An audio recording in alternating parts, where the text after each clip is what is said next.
देवता पूजनीय माने जाते हैं। उनकी पूजा करते हैं और पूजा करके लोगों को यह विश्वास है कि यदि देवता हमारी पूजा से खुश हो जाएंगे तो उनका आशीर्वाद पाकर हमारा यह जीवन तो आनंदपूर्ण सुखपूर्ण तो हो ही जाएगा, मरने के बाद हमें स्वर्ग और मोक्ष की भी प्राप्ति हो जाएगी। अपने दुख दर्दों से बचने के लिए, सुख शांति की प्राप्ति के लिए लोग देवताओं की पूजा उपासना करते हैं। साहब कहते हैं जिन देवताओं की पूजा उपासना करके तुम्हें भोग और मोक्ष पाने की आशा है, उन देवताओं का चरित्र तो सुनो कि वे स्वयं कैसे हैं। जो ब्रह्मा सो ध्येव नसाई, देवताओं में जो सबसे श्रेष्ठ और बड़े माने जाते हैं, जिनके लिए कहा जाता है कि वे सृष्टि को उत्पन्न करने वाले हैं, लोगों के जीवों के भाग्य को लिखने वाले हैं, वे ब्रह्मा अपनी पुत्री को देखकर मोहित हो गए और उनके साथ भ्रष्ट हो गए। पुराणों में कथा आती है, भागवत पुराण के अनुसार ब्रह्मा अपनी पुत्री सरस्वती को देखकर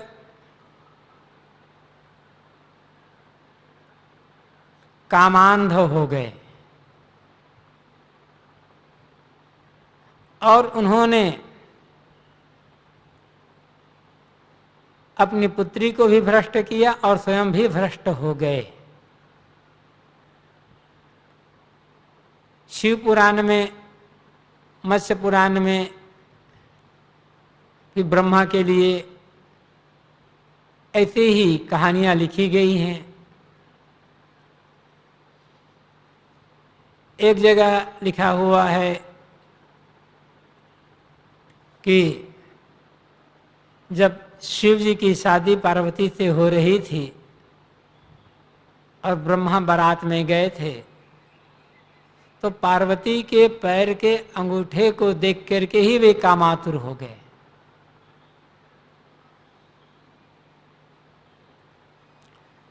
तो जगह जगह कहानियां लिखी गई हैं कि ब्रह्मा का चरित्र ठीक ठाक नहीं है। अब जिसका चरित्र ही ठीक ठाक नहीं है, जो स्वयं आचरणहीन है, लंपट है, कहानियों के अनुसार उनकी पूजा करके किसी के दुख का अंत कैसे हो सकता है और किसी को स्वर्ग मोक्ष की प्राप्ति कैसे हो सकती है। दूजे कहो मंदोदरी तारा, जेही घर जेठ सदा लगवारा। दूसरी बात मंदोदरी और तारा की है, जिनके घर में उनके देवर विभीषण और सुग्रीव ज्येष्ठ श्रेष्ठ लगवार बने रहे। मंदोदरी ने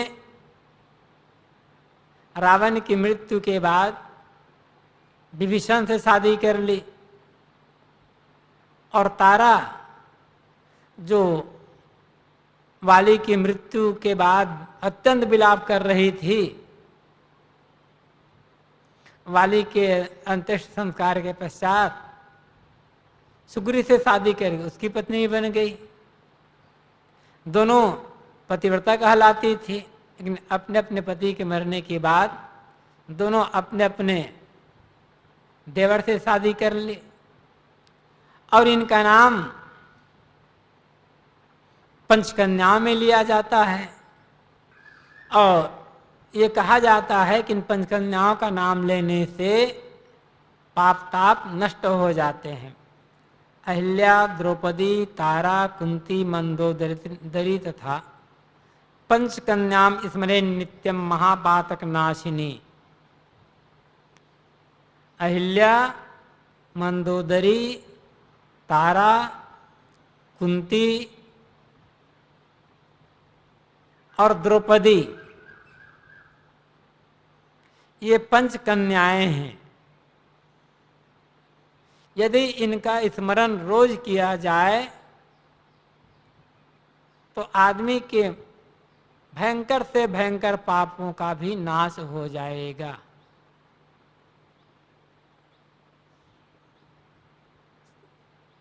अब ये इसे व्यंग में लिखा गया है या महिमा में लिखा गया है, ये तो लिखने वाला ही जाने। सच ये है कि अहिल्या, द्रौपदी, मंदोदरी, तारा, कुंती ये कन्याएं थी ही नहीं। कन्या तो स्त्रियों कहा जाता है तब तक जब तक उनकी शादी नहीं हुई है, और इन सब की शादी हुई और एक से नहीं अनेक पुरुषों से जुड़ी रही, तो इनके स्मरण से पाप का नाश कैसे होगा। सुरपति जाय अहिल्या छरी। सुरपति देवताओं का मालिक, देवताओं का राजा इंद्र, उसने गौतम का वेश बनाकर उनकी पत्नी अहिल्या के साथ छल किया था और उनके सतीत्व को, पातिव्रत्य को नष्ट किया था। अब जब देवताओं के राजा ही ऐसे हैं तो पीछे चलने वाले की बात ही क्या होगी, उनका अनुकरण करना ही करना होगा। इसलिए आगे की पंक्ति में साहब कहते हैं, सुरगुरु घरन चंद्र में हरि। चंद्रमा ने देवताओं के गुरु, अब देवता गुरु मतलब चंद्रमा के भी गुरु, चंद्रमा भी तो देवता माने गए हैं। उन्होंने अपने गुरु की पत्नी तारा का ही हरण कर लिया और उससे बुध नामक बच्चे को पैदा किया। कहीं कबीर हरि के गुण गाया। लोग विष्णु का बहुत गुणानुवाद गाते हैं। हिंदू परंपरा में अधिकतम अवतार विष्णु के ही माने जाते हैं, और जब जब कहते हैं कि देवताओं पर या पृथ्वी पर कोई भार होता है तब वे दौड़ते हुए विष्णु की शरण में जाते हैं। अब विष्णु भूभार का हरण करते हैं, तो विष्णु का गुणगान लोग करते हैं। और विष्णु कैसे, उन्होंने छल करके वृंदा का पातिव्रत्य नष्ट कर दिया। अब जो किसी स्त्री का पातिव्रत्य नष्ट करे, उनके साथ छल करे, उसे देवता कहा जाए, ये क्या कहा जाए।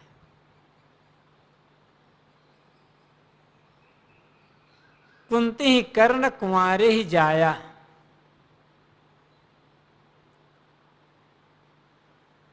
और देवताओं में माने गए सूर्य भगवान को लोग रोज अर्घ्य चढ़ाते हैं, नहा करके पानी देते हैं।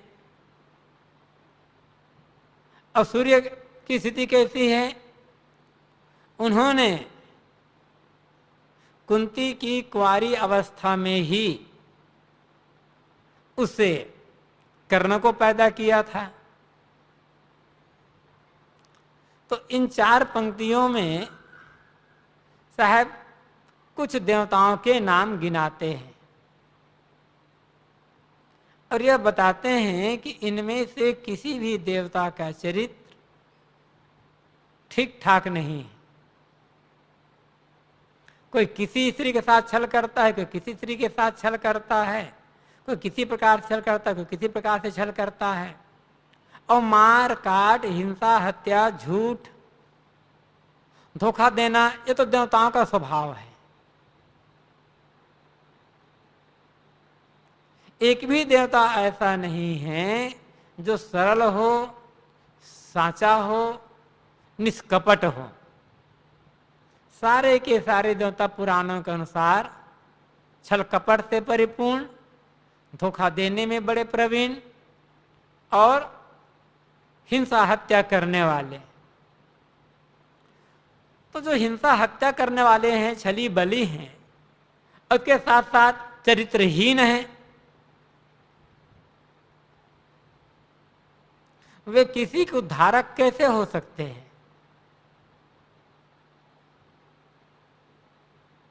उनकी उपासना से किसी को मोक्ष कैसे मिल सकता है?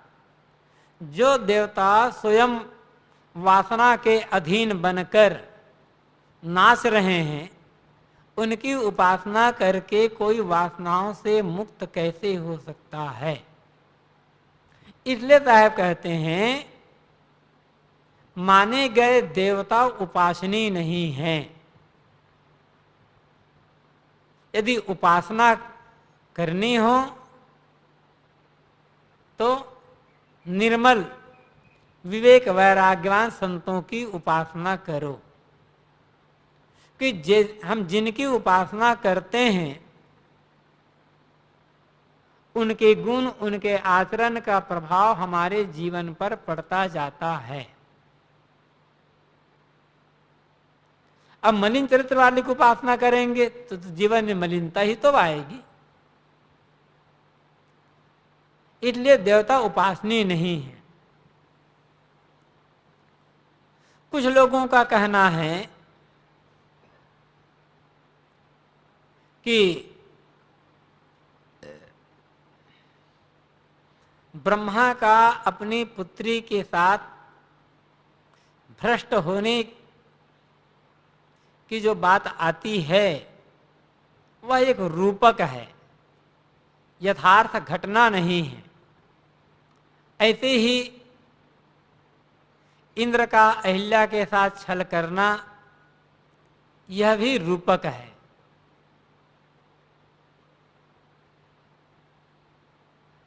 ब्रह्मा कहा गया है प्रजापति को, सूर्य को, और सूर्य की पुत्री है उषा। सूर्योदय के पूर्व ही उषा आती है, पूर्व की तरफ। उषा आते ही पृथ्वी के प्राणी जागने लग जाते हैं, प्रकाश फैलना शुरू हो जाता है।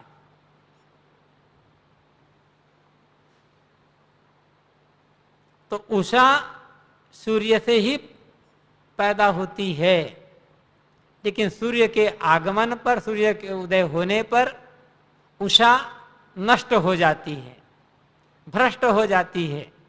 यही ब्रह्मा का अपनी पुत्री के साथ भ्रष्ट होने की बात है। तो यह कोई यथार्थ घटना नहीं है, एक रूपक है, प्राकृतिक घटना का अलंकारिक वर्णन है।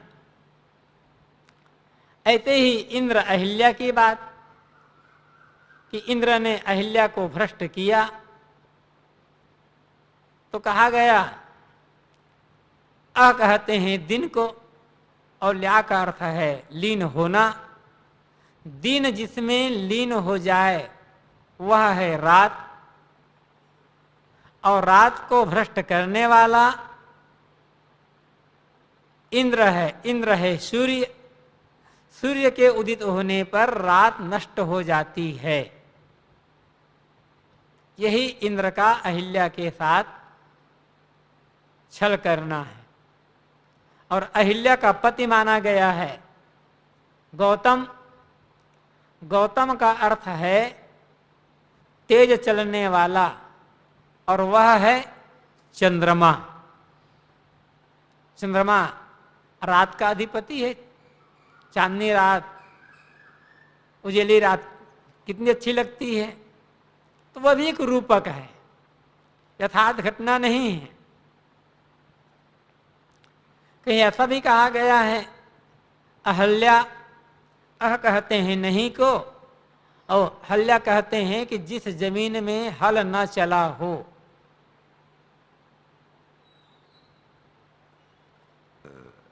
अभी देखो जमीन में जहां वर्षा नहीं हुई है, हल कहां चला है? तो जिस जमीन में हल न चला हो वह जमीन अहल्या है। और सुरपति इंद्र है। सुरपति इंद्र, इंद्र वर्षा का देवता है। वर्षा होती है, जमीन गीली होती है, हल चलना शुरू हो जाता है, जमीन भ्रष्ट हो जाती है। तो एक रूपक है, यथार्थ घटना नहीं है। साहब कहते हैं यदि ये रूपक है और ब्रह्मा इंद्र ये प्राकृतिक शक्ति है, तो प्राकृतिक शक्तियां जड़ है, और जड़ की उपासना से न किसी को यथार्थ ज्ञान मिल सकता है और न किसी की कामना पूरी हो सकती है। जड़ की उपासना का अर्थ इतना ही होना चाहिए कि उनके नियम को हम समझें और नियम के अनुसार से काम करें, उनका सेवन करें। बस वे तो अचेतन हैं, तो हमारी प्रार्थना को सुनेंगे कैसे? और प्रार्थना सुनने की शक्ति ही नहीं है तो खुद होंगे कैसे? और खुद वे बिना आशीर्वाद कैसे देंगे? तो प्राकृतिक शक्ति है तो उनकी उपासना बेकार। पुराण के पक्षधर कहते हैं कि यदि पुराण में वर्णित कुछ कहानियों को हम यदि रूपक मान लें तो बाकी कहानियों का क्या होगा फिर? इसलिए कहानियां रूपक नहीं हैं, यथार्थ घटना है। ऐसी घटनाएं घटी हैं। साहब कहते हैं यदि ऐसी घटनाएं घटी हैं तो देवता चरित्रहीन है, और चरित्रहीन की उपासना करके किसी को संतोष नहीं मिलेगा। चरित्रहीन व्यक्ति की उपासना कैसे की जाएगी? उपासना तो चरित्रवान की जाती है। तो दोनों दृष्टि से यदि देवता प्राकृतिक शक्ति है तो उनकी उपासना की आवश्यकता नहीं है, क्योंकि वे जड़ होने से हमारी प्रार्थना को सुन नहीं सकते। और यदि देवता प्राकृतिक शक्ति न हो करके व्यक्ति रहे हैं तो जैसा वर्णन वैसे वे चरित्रहीन हैं, तो भी उनको उपासना नहीं बन सकती। तो कुल मिलाकर देवताओं की उपासना करने की आवश्यकता नहीं है, किंतु यदि उपासना करनी है तो निर्मल विवेक वैराग्यवान संतों की उपासना करनी है।